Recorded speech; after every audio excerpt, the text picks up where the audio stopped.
উৎসৱমুখৰ পৰিৱেশত ভোৰাগাঁও হৰিচৰণ চৰকাৰ উচ্চতৰ মাধ্যমিক বিদ্যালয়ৰ প্ৰতিষ্ঠা দিৱস অনুষ্ঠিত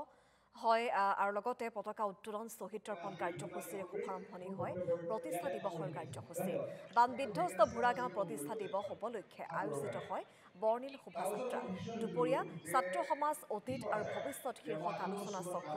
অনুষ্ঠিত হয় অনুষ্ঠানৰ মুখ্য অতিথিৰূপে অংশগ্ৰহণ কৰে জ্যেষ্ঠ সাংবাদিক প্ৰণয় বৰদলৈ লাহৰীঘাটৰ বানসৃষ্ট পৰিৱেশৰ মোকাবিলা কৰিবলৈ চৰকাৰক বিশেষ কাৰ্যসূচীৰ দাবী বৰদলৈ আন্তঃৰাষ্ট্ৰীয় সন্তৰণবিদ এলভিছালী হাজৰিকাৰো অংশগ্ৰহণ আলোচনা চক্ৰত ভোৰাগাঁও ৰাজচক্ৰ বিষয়া প্ৰিয়ংকা বনিয়াই উদ্বোধন কৰে আলোচনা চক্ৰৰ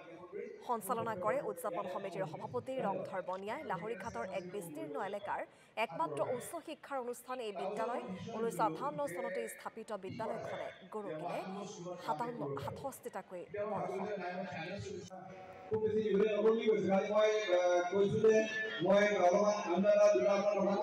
নিঃসন্দেহে ভোৰাগাঁও আচলতে ইমান দিনে আমি সংবাদ মাধ্যমৰ শিৰোনাম এইটো কাৰণে দখল কৰিলে এইখন বান বিধ্বস্ত এলেকা বানে গৰকা এটা এলেকা আৰু এই এলেকাৰ এখন উচ্চ শিক্ষাৰ অনুষ্ঠান যিখন হৈছে এখন 1958 চনত প্ৰতিষ্ঠিত এখন বিদ্যালয় এই বিদ্যালয় প্ৰতিষ্ঠা দিৱসত অংশগ্ৰহণ কৰি মোক ভাল লাগিলে আৰু ইয়াত যিসকল ছাত্ৰ ছাত্ৰী শিক্ষক শিক্ষয়িত্ৰী এই অঞ্চল ৰাইজ তেওঁলোকৰ সৈতে মত বিনিময় কৰিলোঁ আৰু নিঃসন্দেহে দেখিছে এই ভোৰাগাঁৱৰ এই যিটো সমস্যা আছে এই সমস্যাই এই সমগ্ৰ এলেকাৰ লোকসকলক জৰ্জৰিত কৰি ৰাখিছে মই ভাবোঁ যে সংবাদ মাধ্যমত এই বিষয়ে অধিক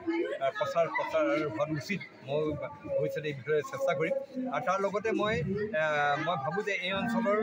শিক্ষাৰ এখন বিশাল এটা অঞ্চলৰ এখন অন্যতম শিক্ষানুষ্ঠান এইখন হৰিচৰণ চৰকাৰ এখন উচ্চতৰ মাধ্যমিক বিদ্যালয় এই বিদ্যালয়ত মই দেখিছোঁ যে ইয়াত অকল তাত কলা শাখা আছে উচ্চতৰ মাধ্যমিকত মই চৰকাৰৰ ওচৰত আৰ্জি জনাম যে এইখন বিদ্যালয়ৰ অচিৰেই বিজ্ঞান আৰু বাণিজ্য শাখাৰ পাঠ্যক্ৰম প্ৰৱৰ্তন কৰা উচিত আৰু এইখন বিদ্যালয়ে যিহেতু ইয়াত আৰু এটা খবৰ গম পাইছে যে সমগ্ৰ ভাৰততে চৰকাৰী স্কুলৰ পৰা ছাত্ৰ ছাত্ৰী হ্ৰাস হোৱাৰ বিপৰীতে এইখন বিদ্যালয় লাহে লাহে ছাত্ৰ ছাত্ৰীৰ সংখ্যা বাঢ়িছে গতিকে নিঃসন্দেহে এইখন শিক্ষানুষ্ঠান আদৰ্শ শিক্ষানুষ্ঠান কৰি তোলাৰ কাৰণে চৰকাৰে পাঠ্য কৰি তেওঁলোকৰ যিখিনি সম্ভৱ